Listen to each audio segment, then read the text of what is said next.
Hello दोस्तों, कैसे हैं आप सब। गोपाल मिश्रा मेरा नाम है। स्वागत करता हूं आपका अपने चैनल पे। दोस्तों, एक न्यूज़ आई है अभी रिसेंटली, जो काफ़ी वायरल हुई है। बहुत इस पे इंटरेस्ट लिया लोगों ने। ये कि 300% हाइक देके गूगल ने अपने एक एम्प्लॉय को रोका है परप्लेक्सिटी नाम की एक कंपनी में जाने से। तो हम जानेंगे परप्लेक्सिटी क्या है, और वो कौन सा आईआईटीएन है जिसने गूगल की नींद उड़ा रखी है, जो इसका फाउंडर है परप्लेक्सिटी का।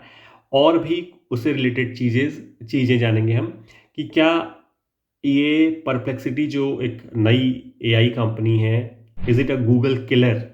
कैसा हो सकता है? So let's dive into the video now. सबसे पहले कि परप्लेक्सिटी एक एआई बेस्ड कंपनी है, आर्टिफिशियल इंटेलिजेंस पे बेस्ड कंपनी है, जो कि एक सर्च इंजन, एक कन्वर्सेशनल सर्च इंजन बोलती है अपने आप को। हालांकि इसके जो फाउंडर हैं, वो उनका मैंने कई सारा अभी देखा वीडियो, हमेशा उन्होंने कहा है कि it is not a search engine, it is an answer engine, जो कि आंसर देता है। Perplexity is an AI powered conversational answer engine. It's not a search engine. So you ask a query, you ask a question, it just directly gives you the answer. तो Google में और perplexity में competition क्यों है? पहले एक सवाल आता है मन में कि गूगल को क्या चिंता होगी भाई, परप्लेक्सिटी उसका क्या बिगाड़ लेगा। आफ्टर ऑल, परप्लेक्सिटी एक स्टार्टअप है, जस्ट हैविंग 30 एम्प्लॉयज, और गूगल इतना बड़ा search giant and with so many other services also. तो प्रॉब्लम ये है, या कंपटीशन का मुद्दा ये है, कि जो चीज़ गूगल आपको सर्च करने पर देता है, 10 लिंक आ जाते हैं, वो एक सालों से चला आ रहा है, हम लोग वही करते आ रहे हैं। पर क्या उससे अच्छा भी तरीका हो सकता है? हो सकता है, एवरीथिंग कैन बी इम्प्रूव्ड। वही परप्लेक्सिटी ने किया है। परप्लेक्सिटी ने एक बहुत अच्छा तरीका निकाल लिया है सर्च रिजल्ट्स देने का, या आपकी क्वेरीज को सॉल्व करने का। कैसे? परप्लेक्सिटी से अगर आप कोई क्वेरी करते हैं, फॉर इंस्टेंस अगर आप महात्मा गांधी ने असहयोग आंदोलन में या नॉन वायलेंस मूवमेंट में क्या किया था, दांडी मार्च में क्या किया था, अगर आप करते हैं इससे पूछते हैं गूगल से, तो वही आपको क्या होता है पता ही है। 10 रिजल्ट आ जाएंगे, उसमें आप कई सारे साइट में जाएंगे, खोजेंगे, टाइम लगेगा, मे बी आप आंसर से सेटिस्फाइड हो ना हो, हु नोज। लेकिन परप्लेक्सिटी पे जब आप इंक्वायरी करेंगे, तो परप्लेक्सिटी क्या करेगा कि जो बेस्ट साइट्स हैं या आंसर जिनके पास है, उनको खुद रीड कर लेगा रियल टाइम में। ऑनलाइन वो सब रीड कर लेगा और उनसे एक फॉर्म करके आंसर आपको स्क्रीन पर शो कर देगा। तो वो आंसर काफ़ी अच्छा होगा, मोस्टली आपकी क्वेरी सॉल्व हो जाएंगी। और उसके साथ साथ वो ये भी देगा कि जैसे मान लीजिए उसने बताया कि ये रिलेटेड दांडी मार्च, या दांडी कहाँ पे है फॉर इंस्टेंस, या दांडी मार्च क्यों हुआ था, तो ये इन्फॉर्मेशन उसने जिस साइट से भी ली है, उसका वो साइटेशन में लिंक दे देगा। तो आपको जो है, अगर और फर्दर जानना है, तो आप उस साइट पे जाके उसको देख सकते हैं।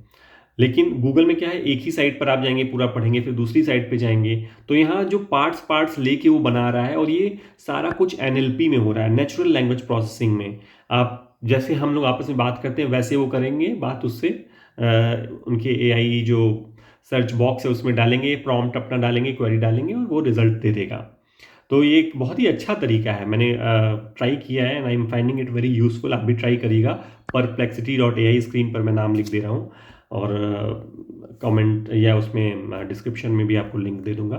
तो perplexity.ai ने नींद इस तरह से उड़ा दी है कि एक नई कंपनी होके उसने इतना ज़्यादा यूजर्स गैदर कर लिए, और लोग घंटों घंटों बिता रहे हैं उस पर। उसका एक और बढ़िया उसमें इसने ये कर रखा है कि वो कन्वर्सेशनल फॉर्म में, जैसे आप व्हाट्सएप पे नहीं चैट कर रहे हो अपने दोस्त से, सपोज आप पूछ रहे हो कि यार ये क्या हो, अच्छा, फिर आपने उसने कुछ उत्तर दिया आपको, फिर आपको लगा कि यार अच्छा ये बताओ, इसमें आपने तुमने ये क्यों लिखा है।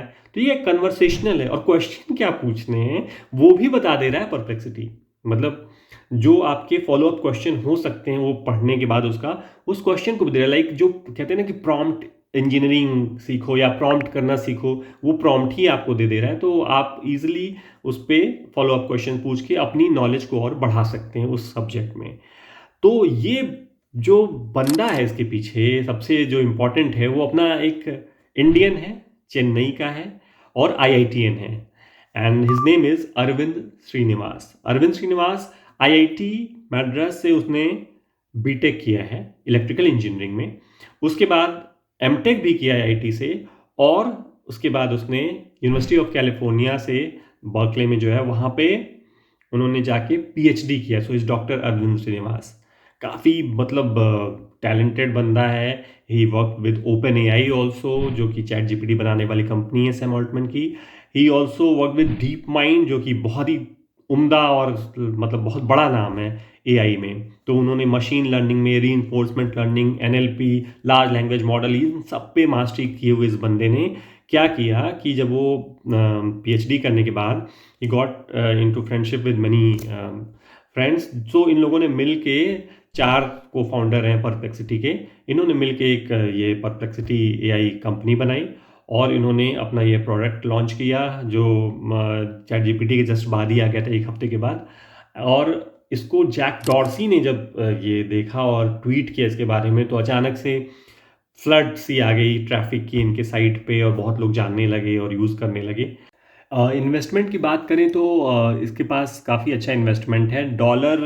$520 मिलियन का इवैल्यूएशन है और $73.6 मिलियन का इनको फंडिंग मिल चुकी है, जिसमें फंडिंग करने वालों में एनवीडिया, जो कि अपने आप में एक बहुत बड़ी कंपनी है, अल्फ़ाबेट को भी पीछे बना छोड़ दिया इन्होंने, जीपीयू बनाते हैं, और जेफ बेजोस भी हैं अमेजन वाले। एंड इनकी फंडिंग मिली हुई है, तो ऑब्वियसली फंडिंग की कोई कमी नहीं है, आगे भी मिल जाएगी बहुत सारी फंडिंग।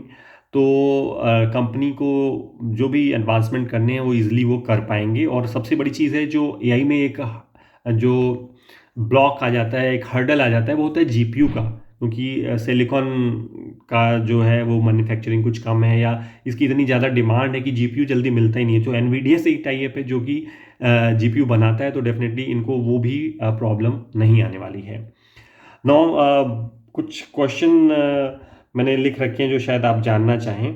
तो अरविंद को मोटिवेशन कैसे मिला एआई को लेके, तो उसके लिए उन्होंने वो बताते हैं कि जब वो मद्रास में थे आईआईटी में, तभी वहाँ पे एक प्रोफेसर थे, वो मशीन लर्निंग को लेके वो काफ़ी कुछ कोर्स वगैरह उन्होंने कराया था, तो जिसमें उन्होंने भी किया था, तो वहीं से इनका इंटरेस्ट आया। फिर एक कंपटीशन हुआ था, आईआईटी में ही थे तभी, तो उसमें तो कंप्यूटर, ये तो थे इलेक्ट्रिकल इंजीनियरिंग से, लेकिन कंप्यूटर साइंस डिपार्टमेंट ने किया था वो competition, but he won the competition.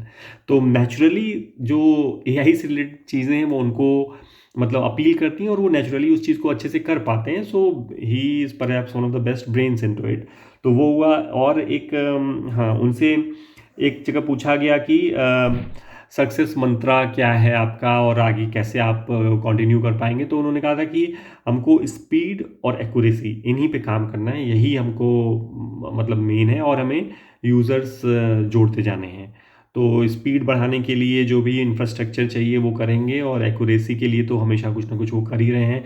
Also चूँकि एआई है तो खुद सीखता रहता है, अपने आप को वो इम्प्रूव करता रहेगा, तो वो भी है। और परप्लेक्सिटी कैसे काम करता है वो मैंने आपको बता दिया कि सर्च लेके शुरू में ही मैंने बता दिया। एक है कि हाउ टू मेक मनी। हाँ, ये भी एक क्वेश्चन आता है कि कैसे परप्लेक्सिटी पैसा बनाएगा। तो इनका जो है वही मेनली है कि सब्सक्रिप्शन मॉडल के थ्रू ही अभी भी है। 20 में से एक तो फ्री है, फ्री वाला भी नेट से कनेक्टेड है, जैसे चैट जीपीटी में है ना, ऐसा नहीं है कि वो 2022 तक के उससे जो 3.5 वाला है अपडेटेड है तो वो उसी डेटा के हिसाब से आपको आंसर देता है। ये इंटरनेट से ही सीधे कनेक्टेड है और देता है। और मजे की बात ये है कि इनका जो मॉडल है वो ओपन एआई से इनका टाई अप है। तो ओपन एआई के जो पेड वर्जन है उसमें ये जीपीटी इसका GPT-4 यूज़ करते हैं, और ऐसे तो जो फ्री वाला है उसके लिए 3.5 करते हैं LLM का यूज़। तो वो एक अलग खैर चीज़ है। और एक आता है कि is it a Google killer. सबसे बड़ा जो हमने शुरू में वो किया था कि सवाल गूगल किलर है कि नहीं, तो गूगल किलर है कि नहीं ये तो वक्त बताएगा, लेकिन गूगल जिस तरह से अभी काम कर रहा है वो तो डेफिनेटली बदलने वाला है। क्योंकि अगर गूगल खुद को नहीं बदलेगा और जैसे ये ज़्यादा यूज़र फ्रेंडली तरीके से परप्लेक्सिटी दे रहा है रिजल्ट, अगर वैसे नहीं करेगा तो लोग डेफिनेटली स्विच करने लगेंगे। लेकिन बेचारा करे कैसे, क्योंकि करेगा तो उसको दिक्कत क्या आनी है कि जो सबसे ज़्यादा पैसा गूगल को कहाँ से आता है, एडवर्टीजमेंट से आता है। लाखों करोड़ों साइट्स हैं या बिजनेसेस हैं, वो गूगल के फर्स्ट पेज पे आने के लिए करोड़ों खर्च करते हैं, और जो साइड में ऐड आते हैं हर एक उनके प्रोडक्ट में एड्स आपको मिलते ही हैं। तो वो एड्स या साइट पे लोग जाते हैं, वहाँ से जो ऐड देखते हैं वो भी गूगल के ही होते हैं बहुत सारे, उन्हीं की मोनोपोली है इन सब चीज़ों में। तो जब अगर वो उस चीज़ को छोड़ते हैं तो पैसा उनका मिस होता है, और पैसा नहीं होगा तो कंपनी चलेगी कैसे। और नहीं छोड़ते हैं तो जो परप्लेक्सिटी है या ऐसे ही कोई और आ जाएगा नया, वो उनका मार्केट शेयर धीरे धीरे ख़त्म करता जाएगा। और ये सब चीज़ें टेक्नोलॉजी में नंबर 1 नंबर 2 नहीं होता है, नंबर 1 ही होता है। मतलब अगर आप देखिए तो फेसबुक अपने में नंबर 1 है, ठीक है, और ये गूगल अपने आप में नंबर 1 है। जो दूसरा होता है वो मतलब डिस्टेंट सेकंड हो जाता है। बिंग क्या है? बिंग डिस्टेंट सेकंड है। जो नंबर 1 है वो नंबर 1 है। तो अगर गूगल नहीं अपने को चेंज करता है तो ऑब्वियसली गूगल किलर हो जाएगा, परप्लेक्सिटी या किसी तरह का कुछ और। लेकिन जहाँ जहाँ तक गूगल की बात है, डेफिनेटली गूगल के पास बहुत कैश है, हो सकता है वो परप्लेक्सिटी को ही बाई कर ले, इतना बड़ा ऑफर दे दे कि वो डिनाई ना कर पाए, ये भी हो सकता है। और दूसरा ये भी हो सकता है कि वो खुद से क्रिएट कर ले।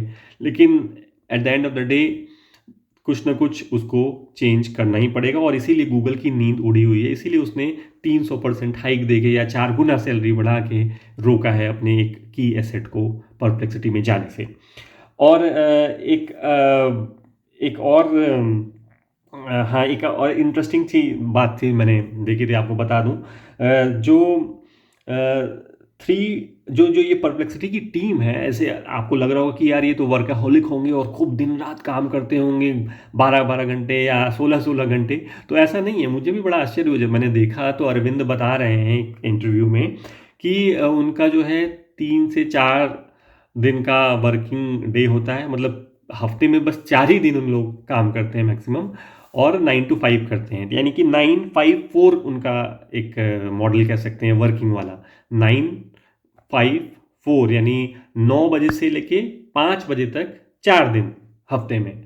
और यही अगर आप चाइना से कंपेयर करें तो चाइना के एक सिनोवेशन वेंचर्स के काई फू ली हैं। मुझे बहुत प्लेजेंट पर्सनैलिटी लगी उनकी, उनके भी वीडियोस मैंने देखे एआई पे। काई फू ली, आप भी देखिएगा, बहुत ही बढ़िया बंदा, मतलब दिल खुश हो जाएगा देख के। तो उन्होंने बताया कि चाइना में वर्क कल्चर बहुत ही डिफरेंट है। वहाँ पे 996 करके अट्रैक्ट करते हैं रिसोर्सेज को। 996 मतलब 9 बजे से लेके सुबह रात के 9 बजे तक काम करना है, और हफ्ते में बस 6 दिन। तो ये सोचिए कितना वर्क कल्चर डिफरेंट है। और उन्होंने बताया काइफुली ने, मैं थोड़ा सा डाइग्रेस हो रहा हूँ टॉपिक से, बट इंटरेस्टिंग चीज़ें आपको भी अच्छी लगेगी, कि उन्होंने बताया कि इतना फियर्स कंपटीशन है चाइना में, और उनको कहना है कि हमें सरवाइव करना है तो हमें मेहनत करनी ही पड़ेगी। तो आप भी कई बार देखते होंगे जो चीज़ें, जैसे चाइना में क्या है, वो सब अंदर अंदर क्या कर रहे हैं कुछ पता नहीं चलता है बाहरी वर्ल्ड को। अचानक से कुछ आता है, अब टिकटॉक आया, उसने सबको पीछे कर दिया।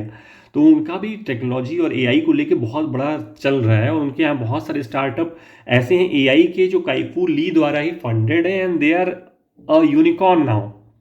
मतलब 1 बिलियन डॉलर से ज़्यादा के वैल्यूएशन पा चुके हैं, मार्केट कैप। तो खैर ये एक चीज़ हो गई। और एक और इंटरेस्टिंग, मतलब जो लास्ट है, वीडियो थोड़ा लंबा हो रहा है, मैं जल्दी से कंक्लूड करना चाहूँगा, नहीं तो मेरे एडिटर भी नाराज़ होंगे कि इतना लंबा वीडियो बना दिया मैंने। तो उसमें मैं ये बताना चाहता हूँ कि एसईओ पे क्या फर्क, क्या इम्पैक्ट आएगा, या छोड़िए, मैं इसको अगली वीडियो में लूँगा, क्योंकि फिर बताने में मज़ा नहीं आएगा जल्दी जल्दी बताने में। तो अगर आप एसईओ पे जानना चाहते हैं तो फिर कहिएगा, मैं अगले एक और वीडियो बना दूंगा।